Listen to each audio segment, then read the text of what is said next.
Good morning everybody. In this video, let us study about Italian unification. In the previous module, we have studied that how Germany was unified. So like Germany, Italy was also had a long history of political fragmentation. That means different parts of Italy was occupied by different powers, and Italy was not a united nation. By the 19th century, Italy was now divided into 7 states. Out of these 7 states, only Sardinia Piedmont was the state where actual Italian princely house ruled. Rest all places were occupied by some other powers. Now, the northern part of Italy was under the Austrian Habsburg Empire. Then the central part was under the popes, and the southern Italy was under the control of Bourbon kings of Spain. Now, even the Italian language was not common in all these areas because it was occupied by different powers. So, this Italian language spoken in these areas was also very different.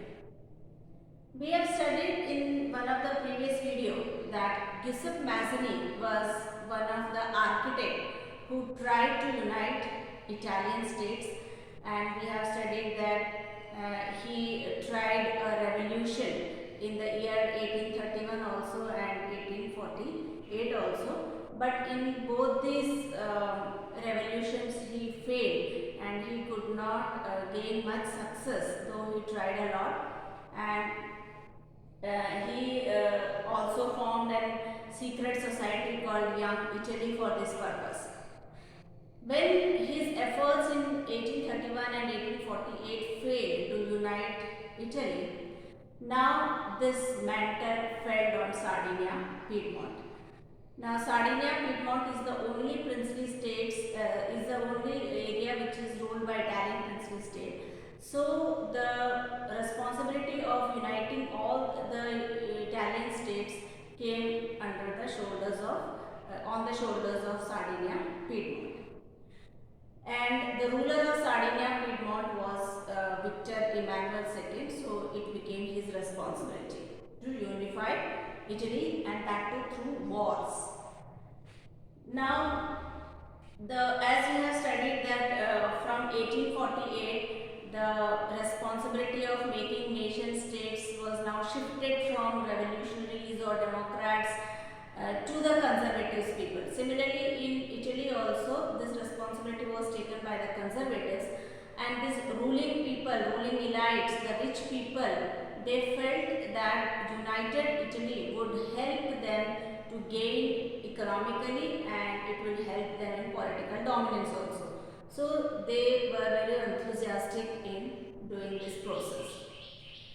Now, the chief minister of Italy at that time under Victor Emmanuel II was Cavour, Count Camillo di Cavour. So, chief minister Cavour, he led the movement of unification of Italy, but he was neither a revolutionary like Mazzini, nor he was a democrat. And as I said, even the rich people and the elite people were enthusiastic in unifying Italy. So, like any other rich people of Italy, he was also a wealthy elite, and he spoke French much better than Italian language, because at that time speaking French language was considered a status symbol. So, he also spoke French much better than Italian language. And now when he took the leadership of this unification, he had to deal with France. So, he tactfully and diplomatically, he entered into an alliance with France, and with the help of France, Sardinia Piedmont was able to defeat Austrian forces in the year 1859.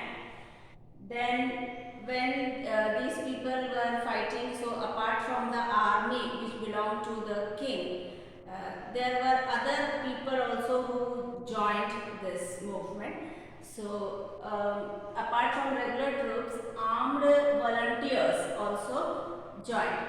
So, under the leadership of Giuseppe Garibaldi. So, Giuseppe Garibaldi was another leader of this Italian unification.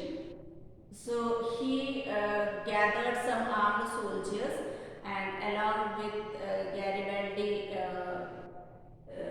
cavalry, they all went together, and in 1860 they marched towards South Italy, and the kingdom of Two Sicilies also they wanted to capture.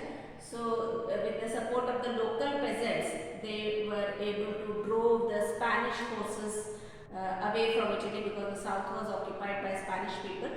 So the local peasants also joined these regular troops, and all of them could succeed in driving away the Spanish forces. So now as Austrians were also out of Italy, Spanish people were Spanish rulers were also out of Italy. So in 1861, Italy became united, and King Victor Emmanuel II was proclaimed as the Emperor of United Italy. Now these local peasants who joined this movement to drove away the Spanish people who under the leadership of Giuseppe Garibaldi, they were actually unaware of the liberal nationalist ideologies which were coming out. So, and they were so illiterate that they have not even heard the term Italia or Italy. So when these people were regularly using the word Italy, so these local peasants thought that they are referring to the Italian princes whose name was L'Italia. So such illiterate people were the people of Italy, but with their support, Italy became a united